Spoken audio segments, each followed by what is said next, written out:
안녕하세요. 백사 목사입니다. 오늘은 1월 12일 수요일 아침입니다.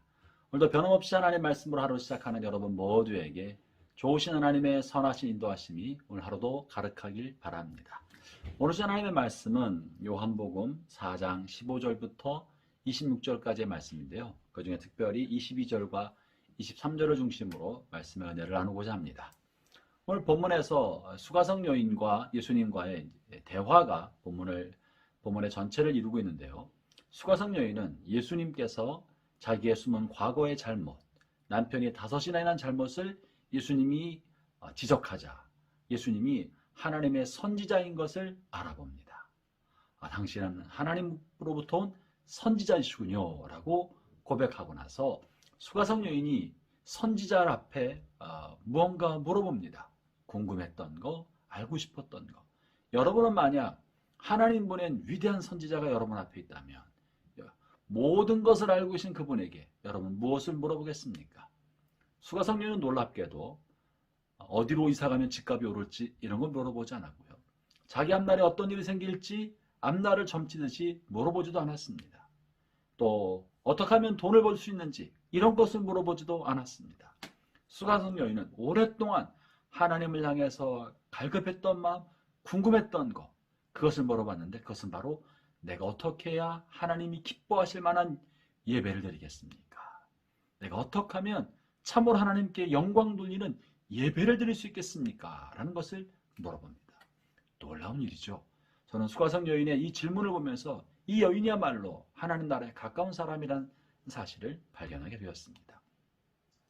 그 예배에 관한 질문에 대해 예수님은 이런 놀라운 답변을 하십니다. 22절, 23절. 너희는 알지 못하는 것을 예배하고 우리는 아는 것을 예배하노니 이는 구원이 유대인에게서 남이라. 사마리아 사람들은 이 산, 즉 베델산에서 예배드린다고 생각하고 베델산에 우상의 제단을 만들어 놓고 쭉 예배해 왔습니다. 그래서 유대인들은 사마리아 사람들을 이방인 취급을 하고 가까이 하지 않았죠. 유대인들은 성전 중심으로 예배 생활을 하였습니다. 그래서 유대인들은 예루살렘에서 예배한다고 하고 사마리아인 우리 조상은 이 베델산에서 예배드려야 된다는데 무엇이 맞는 것입니까? 라고 물어보는 거죠. 예수님의 답변은 너희는 모르는 것을 예배하고 우리는 아는 분을 예배한다. 구원은 유대인에서 나온 것이다 라고 말씀합니다. 사마리아 사람도 하나님을 믿는다고 믿었고 율법을 가지고 있었습니다. 유대인들과 다를 바가 하나도 없었습니다. 그러나 그들을 향해서 너희는 모르는 것을 예배한다고 말한 이유는 뭐겠습니까? 모르는 것을 예배하는 것은요, 우상 숭배입니다. 우상을 향해서 예배하고 우상을 숭배할 때는 우상의 인격과는 아무 상관없이 그저 내가 두려워하는 대상의 형상을 만들어 놓고 거기를 향해서 두려움을 표시하는 예배를 드리는 거예요. 우상의 진노로부터 피하기 위하여 우상을 달래는 예배와 혹은 제물을 드리는 것이죠. 우상 숭배는 우상과 인격적 관계가 없는 것입니다. 그렇기 때문에 모르는 신을 예배한다고 하는 것이죠. 혹은 무속신앙이 모르는 신을 예배하는 것입니다. 무속신앙은 내가 복받기 위하여 그저 특정한 대상에게 그 대상이 어떤 것인지 상관없이 나에게 복을 줄 수 있는 대상을 향하여 비는 것입니다. 무속신앙인 것입니다. 그 무속신앙의 대상에 대해서 어떤 인격적인 관계와 교제를 하지 않습니다. 그저 나에게 복주기만 한다면 그 대상이 무엇이든지 상관없다. 무속신앙인 것입니다. 혹 기독교 신앙도 이렇게 복받기를 위하여 혹은 하나님과 인격적인 관계가 없이 그저 습관을 따라 예배를 드리고 있다면 그 사람은 모르는 신을 예배하고 있는 셈이 되는 것입니다. 반면에 유대인들은 뭐라고 말합니까? 구원은 유대인에게 난다. 유대인은 아는 하나님을 섬긴다. 나를 구원하신 하나님, 역사 속에서 우리 민족을 구원하시고 건지시고 이끌어 오셨던 그 하나님을 예배하고 섬긴다는 것입니다. 그러므로 참다운 예배는 나를 구원하신 하나님을 향하여 인격적인 사귐과 교제 속에 그 하나님을 예배하고 섬기는 것이 참된 예배인 것입니다. 오늘 본문에서 예수님께서 수가성 여인에게 너희는 이 산에서도 예배드릴 것이 아니고 예루살렘에서 예배드릴 것도 아니고 아버지께 참으로 예배할 때가 온다. 예배할 때가 온다. 아버지께 참으로 예배하는 자는 영과 진리로 예배한다고 말합니다. 예배할 때에 대해서 말씀하시는데요. 이때는 언제 있습니까? 그때가 곧 온다, 이때다.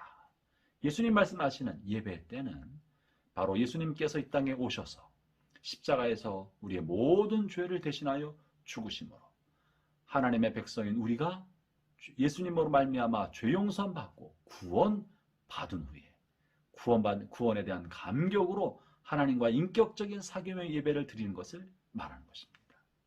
형제자매 여러분, 이스라엘 유대 백성이나 사마리아 성 사람들이나 율법은 가지고 있었지만 지금까지는 율법의 조항대로 계명대로 의무감으로 하나님을 예배하여 왔습니다. 구원하신 하나님에 대한 구원의 감격으로 예배한 것이 아니라 율법을 지켜야만 하는 의무와 두려움 속에 하나님을 예배해왔던 것입니다. 그러나 이제 하나님을 참으로 예배할 때가 오는데 나를 구원하신 구원자이신 하나님, 십자가신 나의 죄를 대신 지시고 우리를 죄로부터 저주로부터 죽음으로부터 건지신 그 하나님을 알게 될 때 그 하나님을 향하여 바른 예배를 드릴 수 있다는 것이죠. 그러므로 참다운 예배는 오직 예수 그리스도로 말미암아 구원받은 사람만이 될 수 있습니다. 참다운 예배는 예수 그리스도를 경험하고 하나님을 아는 사람만이 될 수 있습니다. 참다운 예배는 예수 그리스도를 통해서만 드릴 수 있는 것이죠. 형제자매 여러분, 수가성여인이 하나님을 향해 올바른 예배를 드리고자 하는 영적 갈급함이 있었던 것처럼 그 갈급함을 가지고 있었기 때문에 예수님은 먼 길을 돌아서 의도적으로 수가성에 들어가셨고 그리고 이 여인을 만나셔서 그에게 구원의 길을 제시해 주신 것입니다. 대화를 하기 시작하셨던 것입니다. 주님 우리를 찾아오신 것입니다. 우리의 갈급함을 하시고 오늘 또 주님께서는 여러분의 갈급함을 하시고 여러분을 찾아가십니다. 마음을 두드리십니다. 그리고 우리로 하여금 하나님을 참으로 예배하는 사람으로 세워주기를 원하시는 것이죠. 오늘도 하나님의 진리와 함께 성령을 따라 주님을 예배하면서 하루의 문을 여는 여러분 모두에게 복되시는 총회 함께 하시기를 바랍니다. 기도하겠습니다. 하나님 아버지 감사합니다. 하나님 없이 살았던 저희들에게 구원의 길을 알려주시고 구원자 되신 예수님을 계시하여 주시고 우리를 자녀 삼아 주셔서 감사합니다. 우리로 하여금 하나님을 예배하는 이 놀라운 특권과 감격을 누리게 주셨사오니 우리 남은 생에 하나님을 예배하는 자가 되게 하여 주시고 예배함으로 살아가는 이가 되게 해 주옵소서. 예배의 감격을 날마다 누리며 살게 해 주옵소서. 예수님 이름으로 기도합니다. 아멘.